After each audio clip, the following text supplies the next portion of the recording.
Hello दोस्तों, कैसे हैं आप सब। आई होप अच्छे होंगे और मस्त होंगे। तो फिर से स्वागत है आपका एक नए वीडियो में। आज हम लोग फिर से जो है एक बहुत ही महत्वपूर्ण क्वेश्चन का डिस्कशन करने वाले हैं। थंबनेल से तो आप लोग को पता हो ही गया होगा कि आज हम लोग किस टॉपिक के बारे में डिस्कशन करने वाले हैं।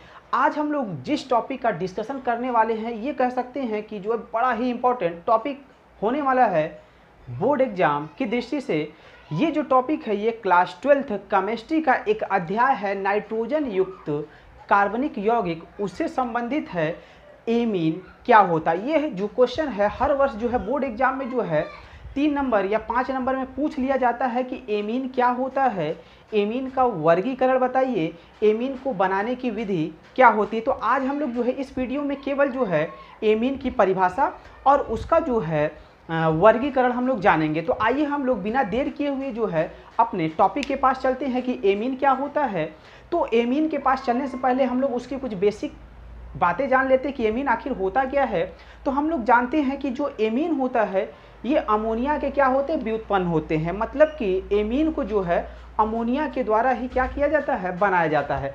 अमोनिया जो होता है, अमोनिया के अंदर जो हाइड्रोजन परमाणु होता है उसको जो है कोई एल्किल या एरिल समूह जो है प्रतिस्थापित कर देता है, या उसको हटा करके जो है वहाँ पे एल्किल या एरिल समूह लग जाता है, तो हम लोग को क्या मिल जाता है, हम लोग को एमीन प्राप्त हो जाता है। तो आइए हम लोग पहले इसकी परिभाषा देखते हैं कि परिभाषा इसकी क्या होती है। तो मैंने यहाँ पे परिभाषा इसकी लिख रखी हुई है। एमीन, एमीन अमोनिया के व्युत्पन्न होते हैं जिसमें अमोनिया के एक या एक से अधिक हाइड्रोजन परमाणु को एल्किल, जिसको हम लोग आर से प्रदर्शित करते हैं, या एरिल, जिसको एआर, एआर का मतलब यहाँ पे क्या है, एरोमेटिक कंपाउंड की बात हो रही है, ठीक है, समूह द्वारा प्रतिस्थापित किया जाता है तो एमीन प्राप्त होता है। कहने का मतलब कि जो अमोनिया होता है, अमोनिया का सूत्र होता है NH3, उसमें जो हाइड्रोजन परमाणु होता है उसको कौन प्रतिस्थापित कर रहा है यहाँ पे, या तो एल्किल समूह या तो एरिल समूह। तो उसके बाद प्रतिस्थापन के बाद जो यौगिक हम लोग को प्राप्त होता है वो हमारा क्या होता है, वो हमारा एमीन होता है। तो आइए हम लोग समझते हैं यहाँ पे। जैसे अगर हम कहें NH3, ये हमारा क्या है, ये हमारा अमोनिया है। इस अमोनिया के अंदर हमको साफ साफ दिख रहा है कि हाइड्रोजन कितने हैं, 3 हैं। अब इस हाइड्रोजन को कौन प्रतिस्थापित कर रहा है यहाँ पे, या तो एल्किल समूह करे या तो एरिल समूह प्रतिस्थापित करे, ठीक है। तो हम लोग क्या करते हैं, यहाँ से जो है एक हाइड्रोजन को रिलीज करते हैं और एल्किल समूह को क्या करते हैं, ऐड करते हैं। तो हम लोग को मिलता क्या है, हम लोग को मिलता है यहाँ पे NH2, क्योंकि एक हाइड्रोजन क्या हो गया, निकल गया, उसके जगह पे क्या जुड़ गया, R, ठीक है। तो ये जो हमारा NH2 है, अब यहाँ पे एक हमारा R भी जुड़ेगा, तो उस R को हम लोग कहाँ पे जोड़ लेंगे, इस R को हम लोग आगे जोड़ लेते हैं, RNH2, ठीक है। एक हाइड्रोजन यहाँ से निकला, उसके जगह एल्किल समूह जुड़ गया, तो ये हमारा क्या बन गया, एमीन। इस एमीन को हम लोग कहते हैं, अभी फिलहाल हम लोग लिख लेते हैं कि ये हमारा एमीन हो गया, ठीक है। अभी इसमें हाइड्रोजन परमाणु और हम लोग को दिख रहे हैं, तो हम लोग फिर से क्या करेंगे, एक हाइड्रोजन को यहाँ से रिलीज करते हैं और एल्किल समूह को ऐड करते हैं। तो हमारा क्या बनेगा, R N और H, ठीक है। ये भी हमारा एमीन है। अब उसके बाद हमको दिख रहा है कि एक हाइड्रोजन और इस पे है, तो एल्किल समूह इसको भी क्या कर देगा, प्रतिस्थापित करेगा, -H होगा प्लस R होगा, तो हमारा बन के तैयार होगा R R R। ये हमारा क्या होता है, एल्किल समूह होता है, और यहाँ पे क्या हो जाएगा, ये N, ठीक है। ये भी हमारा एमीन है,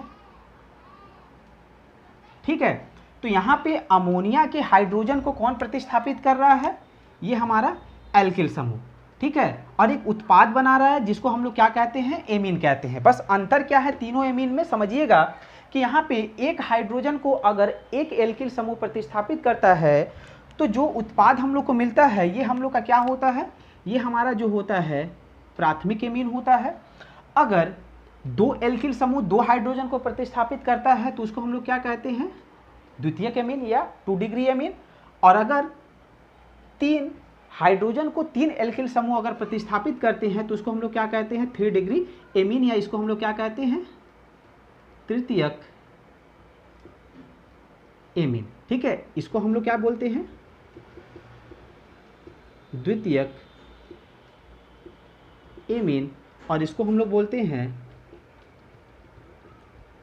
प्राथमिक एमीन। ठीक है, तो आप लोग को बहुत अच्छे समझ में आया होगा कि जो हम लोग का एमीन होता है वो अमोनिया का व्युत्पन्न होता है। अमोनिया के अंदर जो हाइड्रोजन परमाणु होते हैं उनको जो है या तो एल्किल समूह या तो एरिल समूह क्या करते हैं, प्रतिस्थापित कर देते हैं और उनके जगह खुद लग जाते हैं। तो जो उत्पाद हम लोग को मिलता है वो हमारा क्या होता है, एमीन होता है। ठीक है, अब यहाँ पे तो जो हमारा एल्किल समूह हाइड्रोजन को प्रतिस्थापित कर रहा था, अगर यहीं पर अगर हम बात कर लें, एक कलर चेंज करके हम लोग लिख लेते हैं कि अगर हम बात करें NH3 है। ठीक है, अब यहाँ पे जो है एक हाइड्रोजन परमाणु को जो है एक एरिल समूह अगर प्रतिस्थापित करें तो हम लोग को क्या मिलेगा, हम लोग को यहाँ से मिलेगा NH2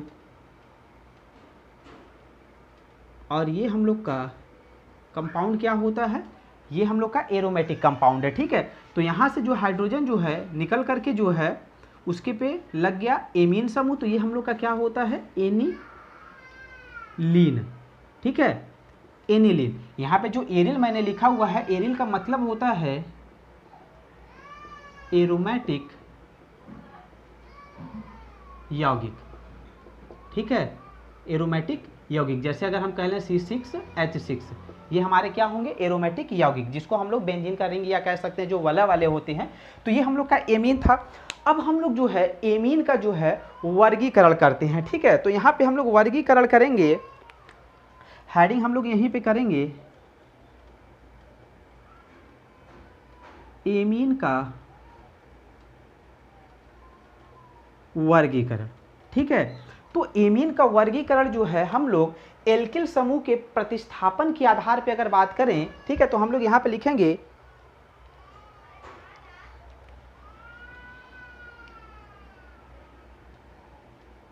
एमीन को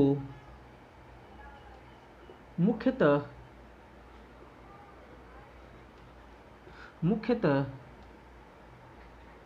3 भागों में वर्गीकृत किया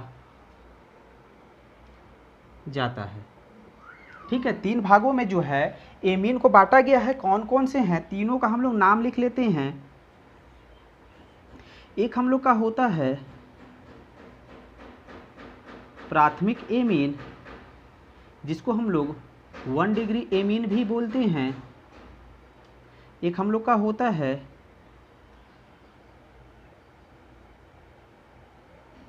द्वितीयक एमीन, जिसको हम लोग 2 डिग्री एमीन बोलते हैं। और एक हम लोग का होता है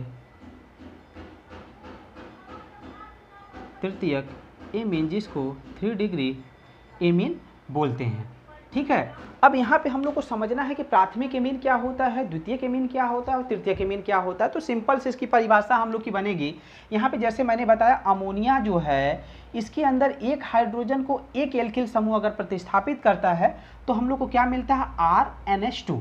ये हमारा क्या होता है, प्राथमिक एमीन। ठीक है, मतलब अमोनिया के अंदर से एक हाइड्रोजन को कौन विस्थापित कर रहा है, एक एल्किल समूह, तो हमारा जो उत्पाद प्राप्त होगा उसको हम लोग क्या कहेंगे, प्राथमिक एमीन। तो यहाँ पे हम लोग लिखेंगे अमोनिया अणु से एक हाइड्रोजन परमाणु का प्रतिस्थापन एक एल्किल समूह द्वारा होता है तो उसे प्राथमिक एमीन कहते हैं। ठीक है, तो सिंपल सा इसका जो है बनेगा कि NH3 है, इसमें से एक हाइड्रोजन बाहर निकले और एक एल्किल समूह इसमें ऐड हो जाए तो हमारा बनेगा RNH2। तो ये जो हमारा कंपाउंड बन करके तैयार होता है, इस कंपाउंड को ही हम लोग यहाँ पे क्या कहते हैं, प्राथमिक एमीन। ठीक है। अब इसी तरीके से अगर हम द्वितीयक की बात कर लें या तृतीयक की बात कर लें, तो द्वितीयक को जो है हम यहाँ पे लिख देते हैं, द्वितीयक एमीन को, इसका रिएक्शन डायरेक्ट यहाँ पे लिख देते हैं, द्वितीयक एमीन का कलर चेंज करके, कि हम लोग का यहाँ पे RNH2 है। ठीक है। अब इसमें से क्या होता है कि एक हाइड्रोजन निकले और एक एल्किल समूह और इसमें जुड़ जाए, या सिंपल सा हम लोग कह सकते हैं कि जो हम लोग का ये अमोनिया है, इस अमोनिया के अंदर से 2 हाइड्रोजन परमाणु बाहर निकले और 2 एल्किल समूह हमारे जो हैं जुड़ जाए। ठीक है। तो हमारा बन करके तैयार होगा RNH। ठीक है। तो ये हमारा क्या हो जाएगा, द्वितीयक एमीन। ठीक है। अब यहीं पे अगर तृतीयक की बात कर ले, तो इसमें जो है अमोनिया के जो तीनों हाइड्रोजन है, उसको तीनों जो है हमारा कौन हटा देगा, एल्किल समूह। जैसे NH3 है, -3H हो जाएगा और +3R, मतलब कि तीनों हाइड्रोजन को 3 एल्किल समूह विस्थापित कर देंगे, तो R ये हमारा जो है बन करके तैयार होगा। इसको हम लोग क्या कहेंगे, तृतीयक एमीन। ठीक है। तो ये हम लोग का जो था एमीन और एमीन का वर्गीकरण, जो कि हमें लगता है कि बहुत ही इजी लैंग्वेज में था। अगर आप लोगों को ये वीडियो के माध्यम से अगर एमीन के बारे में जो है पूरी तरीके से जो है अच्छे से समझ में आया, तो आप लोग जो है इस वीडियो को जो है अपने दोस्तों में भी ज़रूर शेयर करिएगा, और साथ ही साथ चैनल को सब्सक्राइब करिएगा और बेल आइकॉन को भी ज़रूर दबाइएगा, ताकि आप लोगों को जो है हर महत्वपूर्ण वीडियो का नोटिफिकेशन मिलता रहे, और ऐसे ही छोटे छोटे और इम्पोर्टेंट टॉपिक को देखने के लिए अपने इस प्यारे से यूट्यूब चैनल पे विजिट करते रहिए।